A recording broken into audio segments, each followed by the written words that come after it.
What's going on, everybody? It's Cody. Welcome back to the channel. WNBA Wednesday daytime slate. 5 games all during the day. 5K to first, which is a bit disappointing, but it is a extremely early start time. I kind of get why they only did 5K, obviously, which wish it was more. But they do these early games every now and then for kids camp days. Just another way to try and grow the game. Obviously, with the popularity rising with Caitlin Clark and Angel Reese and everyone coming in, popularity's on the rise anyway. But this is just another way to try and get more eyes on the games, on the teams, on the players, everything. I kind of dig it. Obviously, like this big of a slate, I wish it was on a weekend day or a night where you can get more time to prepare for it.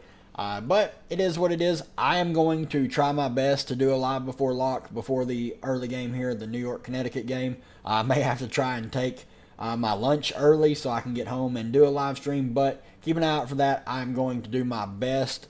If not, just hop in the Discord. I will answer as many questions as I can while I'm at work.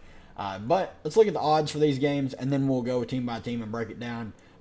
For some reason, Draftkings Sportsbook never has the Sun games on here. I don't know why, but I believe the last time I looked at it, it was a 2.5 point spread. New York is the favorite on the road, and the over-under was like 156.5. Then we have Washington, Indiana, 6 point spread, over-under 168. Atlanta at Chicago, 6 point spread, over-under 157.5. Las Vegas at Seattle, 4.5 point spread, over-under 173.5.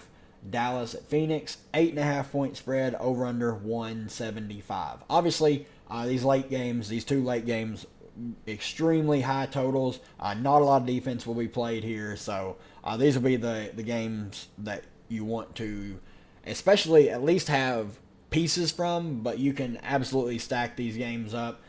Not saying that these other games can't match up, because obviously Chicago's been playing well. They've been playing at a pretty high pace on offense, so they're a good team to target. And New York always, I mean, their offense is so condensed. But let's go back over here and start this team by team breakdown.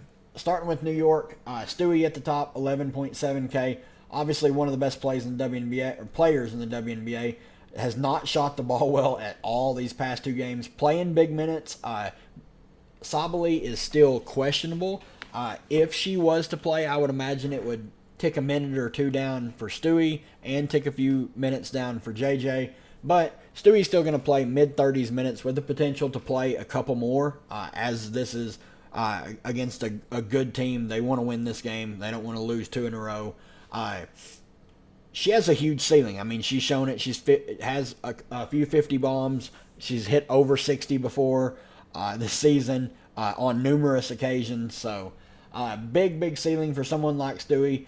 Just not shot the ball well of late, but the usage has been there, so obviously one of the better plays up at the top. Sabrina, higher price than JJ. Sabrina is just dominating usage-wise lately. I mean, if we look at these ever since June 18th, 20 shots, 19, 17, 18, 21, 17, 20, and 23. She's just taken a ton of shots, a ton of threes.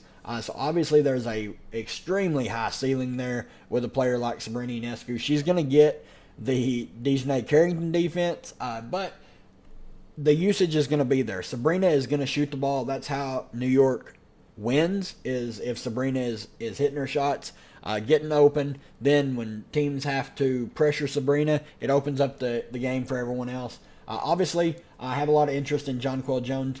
Her usage has really been down of late. Mentioned it numerous times before. If she takes over 10 shots, I have a lot of interest in her because she's so efficient. It is a revenge game for her.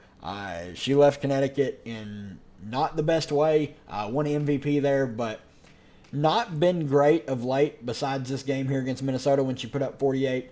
The usage has just been really down. She's going to get you the peripheral stats, which is always good, and she can always pop. So definitely have interest in JJ at sub 10K.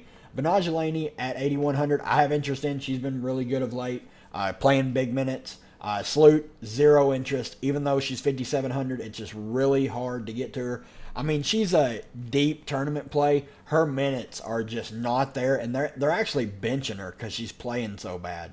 Like, they'll pull her very quick. Like, if we look back over here against the Fever, Courtney Vandersloot played the first 6.5 minutes, then come in for a not even like a 2-minute shift in the second quarter and got pulled. Then she played the first 5.5 minutes of the second half and never come back into the game. Only played 13 minutes. It says 14. She only played 13. She's just not been very good since coming back. She had this one good game against Atlanta, but apart from that, it has been rough selling for her. It's a tough matchup. It looks like Sandy Brondello just does not trust her right now, and she's just been a liability on defense. Really, really hard to recommend playing her, even at her cheap price. Thornton and Phoebich, they will go with the hot hand. Whichever one is playing well will get extended. 2 games ago it was Phoebich. Last game it was Thornton. And the one that does not get extended is absolutely unplayably bad. So good luck guessing which one gets extended because they play well. I'm probably just staying away. There's better value elsewhere. Burke saw a little uptick in minutes. I think she played 11 or 12. She played 13. So she's fine at 3,700. Not someone I'm actively seeking out playing, but it is one of the punt plays that you can consider. Baby Sabali, just don't know how many minutes she's going to play, even if she's active. Last game, we did not get that news. They just didn't mention it before the game started, if she was active or not. So I really just can't recommend playing her until we know for sure she's going to be back and no minutes limit. Dochkich, Davis, and Sherrod, just no interest in any of them. On the Connecticut side, they absolutely blew out Atlanta last game, and all their starters were limited in the fourth quarter. So don't look at the recent minutes. Excuse me. AT at 10.8K, sub 11K for AT. Really, really hard to not like her. Anytime she's sub 11K, you got to have some interest. She's probably going to play the entire game, all 40 minutes, and always has triple-double upside. You just worry about the field goal attempts. She just does not shoot the ball very much. She's not very aggressive on the offensive end. She's mostly out there as the point forward to facilitate, to get boards, and set everyone else up. But if she scores in double figures, she can easily put up a 50 bomb. Would not be surprised at all. DeWanna Bonner, really up and down. Great tournament play. If the rebounds are there and the shots falling, she can have a big game. Dejanay Carrington, 8,200. Don't mind her. Price is pretty steep, though. Decent matchup, so I think she's fine as a tournament play. Bree Jones, sub 8K, I have some interest in. Not the best matchup, but Bree Jones is a good player, and she's sub 8K, so I'll have some interest in her. Ty Harris, 6,300. This is the time where I do have interest in Ty Harris. Anytime she gets under this 7K mark, she's not played very well of late, but she's been sick. Minutes have been down. She was sick here. She missed a game, and then they absolutely blew the doors off Atlanta, so she was limited there. Obviously, want to see the peripheral stats go up a little bit. They were holding steady for a little while, and then they've fallen back off again, making her pretty scoring dependent. But if she gets hot shooting three, she can easily pay that salary off. Burton's playing high teens minutes off the bench, but is pretty overpriced at 6K. Tiffany Mitchell, I'm not paying $4,900 for her because she's playing low teens minutes with Burton emerging. Olivia Nelson-Ododa, if you think Bree Jones gets in foul trouble, they could go to her for a little bit. She's not been very good fantasy point per minute wise, so really hard to trust her. And they could just go AT as a small ball 5 because New York really, they don't want to play just big. They want to go small when they can. Banham, I would imagine she gets one rotation, so really can't recommend her. Nadir Fall only will play in a blowout. Second game of the day, Washington at Indiana, at Indy. On the Washington side, Ariel Atkins, 8,800. I have some interest in. This is one of the better matchups. In the WNBA, Indiana plays zero defense whatsoever. So Atkins, fantastic tournament play. Will always be low owned. She's never going to be very popular, especially on a 5-game slate. Dolson, 8,200, just to stay away from me. She's finally started to really cool off. Played 27 minutes here against the Sparks, 26 fantasy points. Then played here against Minnesota after missing a game, only 15 fantasy points. Just not for me at that price point. I'd rather just play other players in that range. Misha Hines-Allen is fine at 8K. Price is pretty steep, and with Ingsler back, I'm expecting her to go back to this like 20-ish minutes a night, maybe push for 24 if she's playing well. So 8K is pretty steep. Really only in play for tournaments. SWK at 7,100, I have some interest in playing big minutes. Been shooting the ball really well of late. If she gets you some peripheral stats, she can easily pay off that salary. Aaliyah Edwards only playing around 20 minutes. Really hard to recommend getting to her at her current price point. And now Ingsler's back, so I'm probably just staying away. She would be the one that I would probably take shots on because she's the cheapest. Ingsler's just not going to get enough run at 6,100. I'm expecting like 10 to 12 minutes. Van Loo, 6,600, just not really someone I'm actively seeking out to play at that price point. She's just been really inconsistent of late. Austin is still without a timetable to return, which is disappointing. Melbourne playing low to mid-teens minutes off the bench. She's fine, but at 5,100, not really a priority. Dede Richards continues to start, but her minutes are not secure. She may play 10, she may play 15, she may play 18. Not a very good fantasy point per minute player, so not someone I have much interest in. On the Indiana side, Caitlin Clark is $12,000. One of the most expensive plays on the slate. I actually think she is the second most expensive play on the slate behind only Asia Wilson. Obviously, she is priced up because she is playing at least 38 minutes a game, which is awesome. She did not have the best shooting game, shot 7 of 17, but she had a triple-double, 19, 12, and 13. It was bound to happen. She's flirted with them here lately and put up 61 fantasy points. Obviously, this is the ceiling that I always mention with Caitlin Clark. She can easily pay off 12K. It's just tough because there's games where she does not shoot the ball well and she doesn't rebound it that well. She's going to get her assist. Her teammates are getting a lot more comfortable with her. You can see the game slowing down for her. I'm glad we got this 60 burger out before the Olympic break because she should not ever be under 10K again. So 12K, I think she's still in play for tournaments. We've seen her ceiling now, and I think she could get it here. Washington's terrible on defense, so she is absolutely still in play for tournaments at 12K.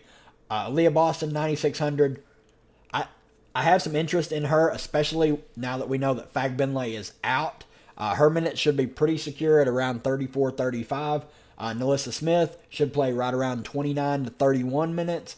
Though her minutes will be secure as well with Fag Benley out. Both of them are solid plays. Not really like priorities. I would prefer Boston to Smith. Boston's just been playing really, really well of late.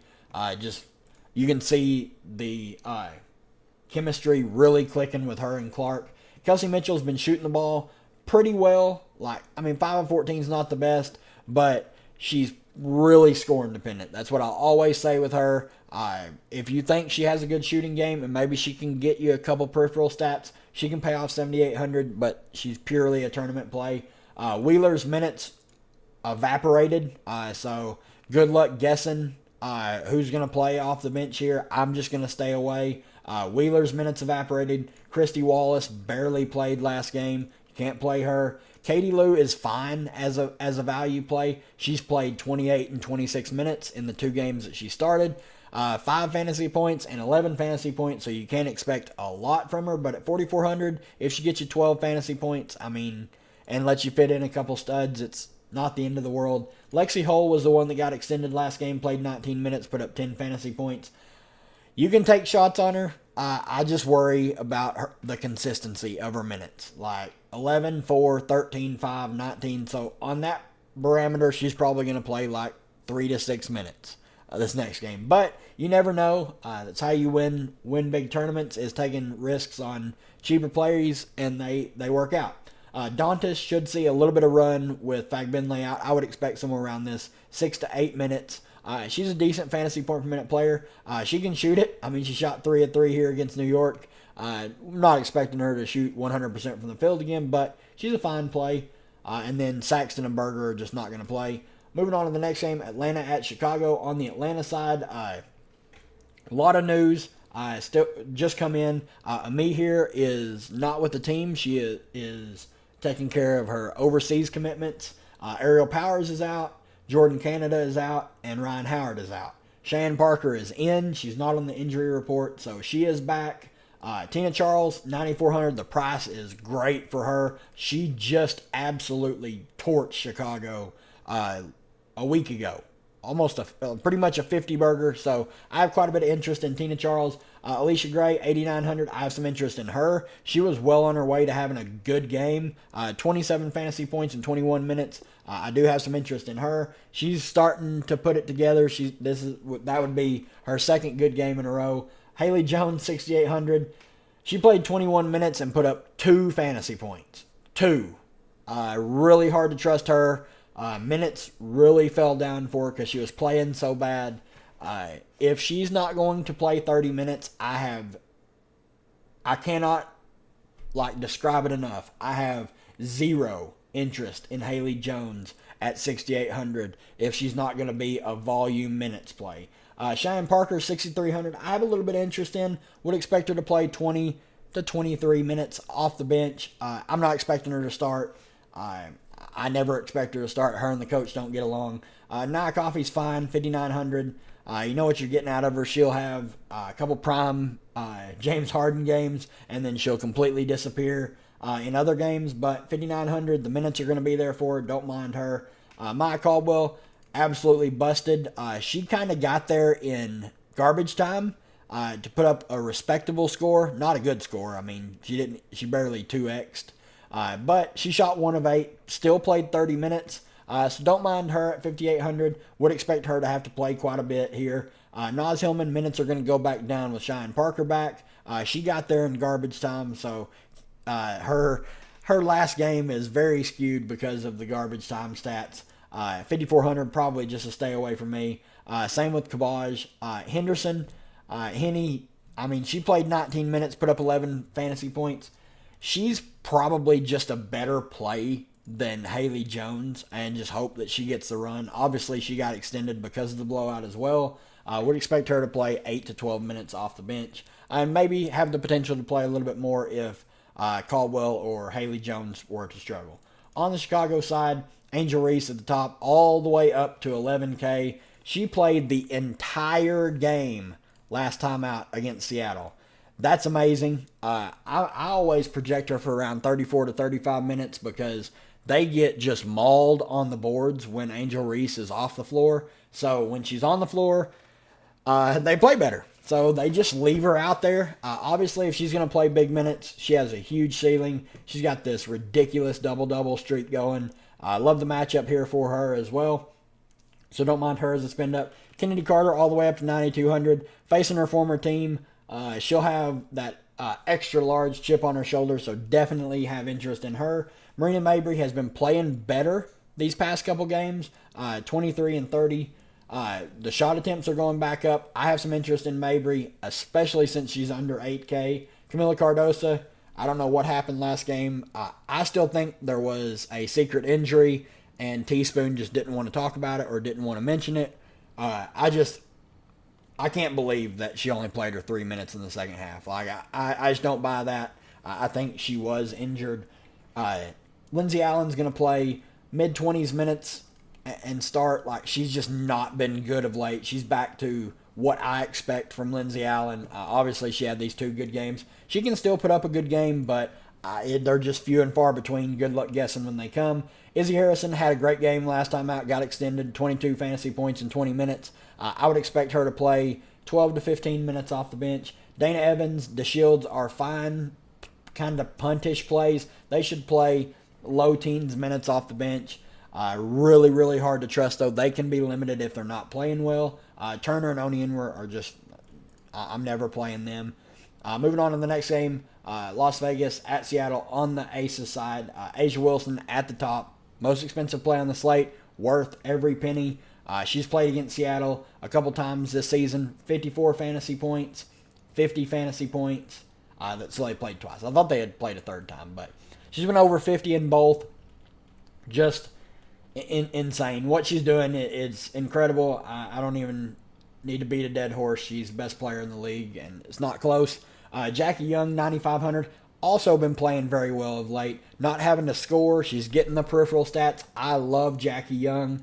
This spot is not the best. Seattle's a good defensive team, but the way the Aces play, it makes Seattle not a good defensive team because the Aces just play so fast, and then they force every team to play fast with them. So I love Jackie Young here. The spot and the price look great. Kelsey Plum's been shooting the ball better of late. I do have interest in her for tournaments. Chelsea Gray, 7,300. Minutes ticked back up to 26. 29 and 26 over the last two games. I'm expecting 26 to 30 minutes here against Seattle. I have some interest in her at her price. Alicia Clark at 6K, I have no interest in, assuming Kia Stokes is back. If Stokes is out and Clark starts, I would have some interest at 6K, but I'm fully expecting Stokes to play, which takes Clark completely out of play. Hayes should play around 15 minutes off the bench. At her price point, I'm probably staying away. Same with Kate Martin. She should play around 8 to 10 minutes off the bench. Just not someone you can really consider. If Stokes were to miss, Megan Gustafson would be in play at 4,100 off the bench. She saw 17 minutes in the last game out against Dallas. She was going to play about 13 to 15 and then got extended there at the end due to the blowout. On the Seattle side, really, there's only 6 plays here that you can consider. You can consider Whitcomb as a cheap value play. Her minutes have been really secure. The only 2 players that played this last game off the bench were Whitcomb and Russell. Russell only played like 8 minutes. I really can't consider her. She's not a very good fantasy point per minute player. And then obviously all 5 starters are firmly in play. Jewel Lloyd is $9,100. She's been over 11K this season. 11K. Numerous times. Obviously, huge ceiling. We're not even 3 games removed from like 50, 48, 40 back to back to back. And one of them, she only played 25 minutes. I would expect her to play 35 to 38 minutes here. And the Aces want to play as fast as possible. Jewel Lloyd should get a bunch of shots up. She's one of my favorite tournament plays. I have interest in SDS. I have interest in Horston. Both them seem underpriced. NECA at 10K, I have some interest in. Ezzy at 10-2 has been playing out of her mind these past 2 games. 12 blocks the last 2 games. Obviously, Chicago gives up the most blocks of anyone in the league, but Ezzy's just a premier shot blocker. If she's going to score in double figures like she has been pretty much every game, she can grab a ton of rebounds. Kia Stokes gives up a ton of rebounds against her, so obviously if she's in, would love Ezzy at the top here at 10-2. Last game of the day, Dallas at Phoenix. On the Dallas side, Arike is going to play massive minutes. Great tournament play. If the peripheral stats are there.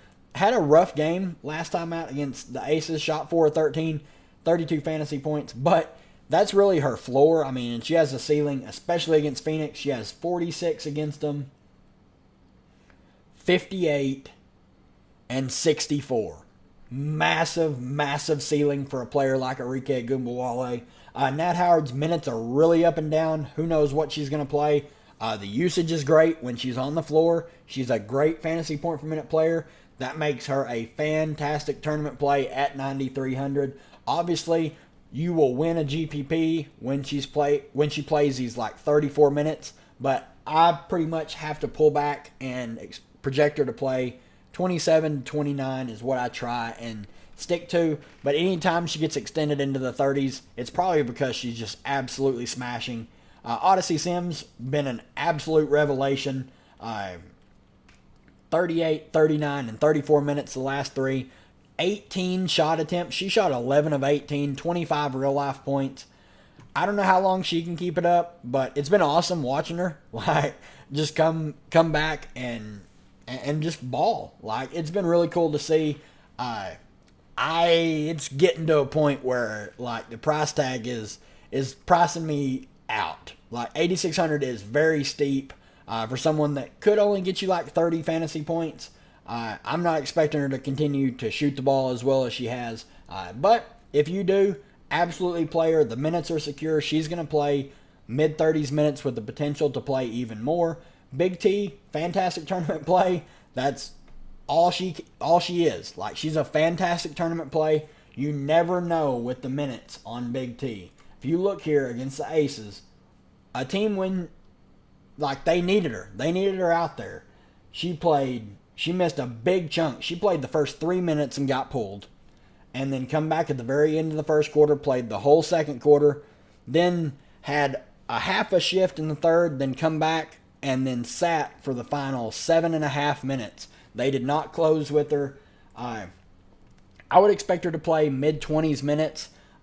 Sometimes she will go out and match BG minute for minute because they need her size. But this last game, she was abysmally bad against Phoenix and only put up 5 fantasy points. Did not touch the floor in the second half. That's going to keep her ownership down. So if you think she's going to play 30 minutes across from BG, you should play her because 8,300, she is a discount if she's going to get that much run. Monique Billings, 5,500. Not for me. Minutes are okay at about 15 to 18, but she's just not been that good fantasy point per minute wise since Natasha Howard's come back. JC Sheldon's playing massive minutes and has shot the ball fairly well of late. She's fine at 5,500 on minutes volume alone. Uzan, completely out of play, only playing about 8 to 10 minutes off the bench. Kalani Brown, if you think Big T gets benched or doesn't play very well or is lazy, you can absolutely play Kalani Brown at 4,600. She played 23 minutes last time out against Phoenix. She can match up against BG as well. So I think in tournaments you can absolutely go to Kalani, especially if you think Big T is going to get in foul trouble or just not want to play. Suarez, no interest. Lou Lopez, no interest. And then on the Phoenix side, I'm expecting everyone to be back. I don't know if we've got any official word yet. Yeah, nothing for DT and nothing for Rebecca Allen. But I'm expecting both to play, which obviously is a huge hit to like Cloud and Copper's usage. Cloud at 10-4, I have zero interest if everyone's back. Just cannot pay that price tag for her. Kind of the same thing with Clea Copper. She'll be really scoring dependent.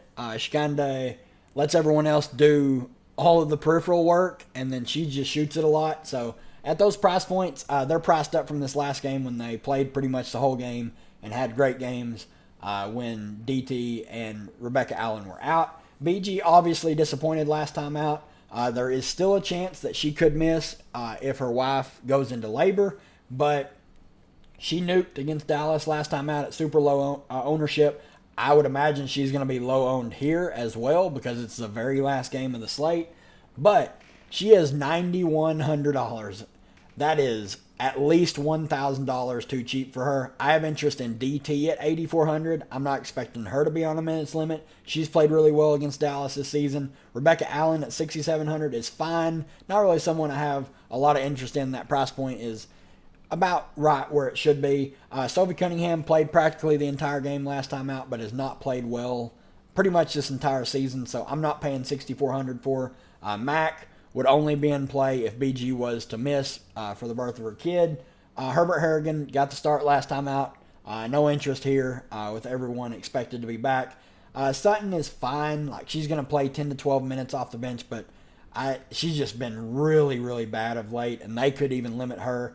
Dixon just probably won't play. But that's going to do it for me, guys. If you enjoy the content, leave a like on the channel. Really helps out the channel grow. We are over 400 subs, still on the race to 500 before the Olympic break. Let's try and get there would be just awesome. But good luck to everybody, and we'll see you for the big slate tomorrow.